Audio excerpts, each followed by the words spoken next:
governments should get out of the way of Albertans actually innovating and creating that better future that they can work and build and deliver. If you can build a pipeline for oil sands oil, you can build a pipeline for hydrogen. If you can build the technology necessary for an oil sands refinery, you can build the technology necessary for a hydrogen plant. These are things that Albertans will have great jobs in the future if the Alberta government gets out of its ideological opposition to doing things that are good for workers, good for the planet, maybe not good for classic oil sands companies, except that they're also investing massively in decarbonization and renewables. This is the dynamic that, quite frankly, Albertans are getting fooled by right-wing politicians on. I can already hear Premier Smith's response to this and the oil companies' CEOs' responses to this. And they're going to say, did Justin Trudeau just tell us that government ideology needs to get out of the way of innovation in the oil sands? And I know that they're going to tear their hair out because absolutely. They feel that it's you that's been imposing liberal ideology onto the oil sands. So what have we imposed on the oil sands? You know what?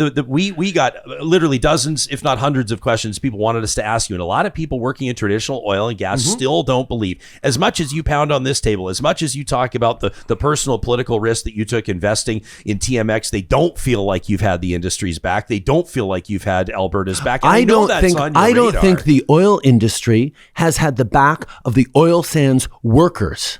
I don't think the industry, by dragging its heels on decarbonization in some sectors, some of the oil sands companies have been really innovative and are leading the way on that, and that is great. And we are encouraging them, and we're investing with them, and we're supporting them in decarbonization investments. But those who are crossing their hands and saying, you know what, the world's still going to need oil for another decade or so, another few decades. It's still going to need every drop that we can produce. So why would we raise our costs right now and invest in innovation when we can just do the same things we've been doing for decades and make profits? And the fact that we're going to leave people with a dirty mess and no jobs because we haven't prepared for the jobs of the future, well, that's a problem for the next generation in this community. My job as a company, as a shareholder, is to draw profits out right now. That is what is hurting oil sands workers, and they've been fooled by people who are saying, oh, no, the climate change is a liberal or a Chinese plot. You don't have to worry about it. Just keep doing things exactly as they were